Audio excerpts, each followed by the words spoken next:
So today I'm going to present a presentation on passive fire protection. So first is I'm going to tell you about the introduction. In this, PFP refers to the use of building materials, architectural features, systems that are inherently fire resistant to prevent the spread of fire and smoke without human intervention. Unlike active fire protection measures such as fire alarms, sprinkler systems, passive fire protection elements are always present and do not require activation during a fire. And the primary purpose of fire protection is to enhance the overall fire safety, which I discuss further. So the purpose is that fire resistant walls, floors, ceilings serve as barriers that prevent flames and heat from spreading from one area to another. By compartmentalizing spaces and restricting fires to their source, PFP helps to confine the fire and keep it from spreading throughout the structure, limiting the spread of smoke and poisonous gases. PFP systems not only confine flames but also aid to limit the spread of smoke and dangerous gases. Smoke may be as deadly as fire, causing respiratory difficulties and reducing sight, which can steam evacuation attempts, smoke barriers, smoke dampers, and other PFP techniques help contain smoke to the affected area and enabling occupants. So now I'm going to describe you about the types of issues. First of is non-compliance with construction codes and regulations. One of the most major issue in passive fire safety is non-compliance with building codes and regulations. Building codes provide specific requirements for fire resistance ratings, construction materials, fire barriers, compartmentation, and other PFP precautions. Failure to follow these requirements might the efficiency of passive fire prevention devices and endanger occupant safety. The next issue is improper fire doors and other systems. To comply with manufacturer specifications and industry requirements, passive fire protection devices must be correctly installed and integrated into the building structure.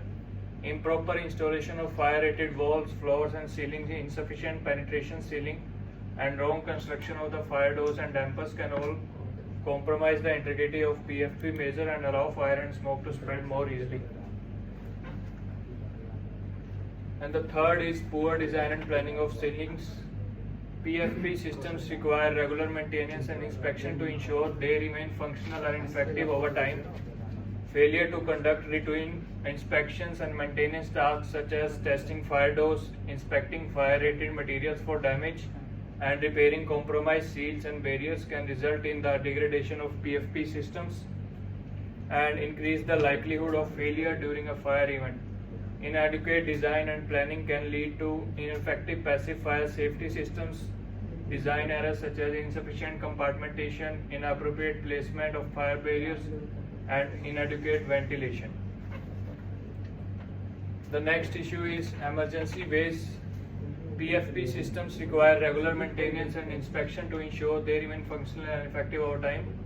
Failure to conduct routine inspection and maintenance such as testing fire doors, inspecting fire-rated material for damage, and repairing compromised seals and barriers can result in degradation of PFP systems and increase the likelihood of failure during a fire event. Inadequate awareness and training on passive fire protection among building owners, occupants, and maintenance personnel can lead to improper use of fire doors, failure to recognize damage or deterioration in PFP systems, and inadequate emergency response procedures.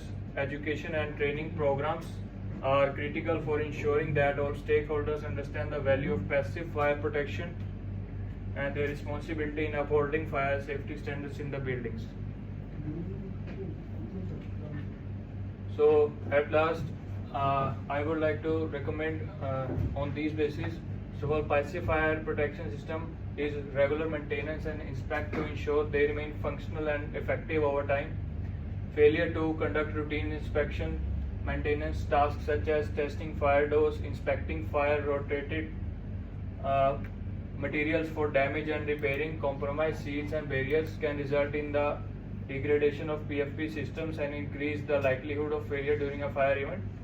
inadequate awareness and training among building owners, occupants, and maintenance personnel regarding passive fire protection can lead to improper use of fire doors, failure to recognize damage or deterioration in PFP systems, and insufficient emergency response procedures. Education and training programs are critical for ensuring that all stakeholders understand the significance of passive fire protection and their role in upholding fire safety standards in buildings. So, we can do by these bases. First is regularly audit and examine passive fire prevention system to identify shortcomings and opportunities for improvement. Engage third-party fire safety experts to conduct in-depth assessment and offer remedial steps to improve the efficiency of PFE procedures.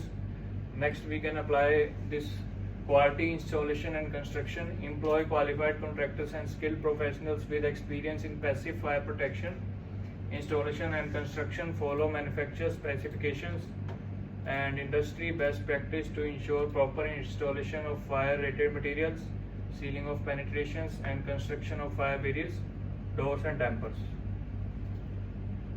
Thank you. You have another 4 minutes. At last, I would like to tell you about the. You can ask me questions if you have any. Q&A is separate one. If you want to explain some more issues, you can explain now. There are many such issues happen in the buildings. Like in the emergency case, we can use the fire sprinklers, and apart from that, we can like for the people who on wheelchairs. So we have to provide them ramps for them in the emergency situations. So it will be easier for them to evacuate them. So this is all I want to say. What I want to say. Okay. Can you please go to your presentation and how many issues have you identified? Can you just go to type of issues, right? This is one. So this is non-compliance with construction codes and regulation.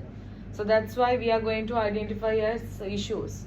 So this one you cannot consider as an issue because under non-compliance codes and regulations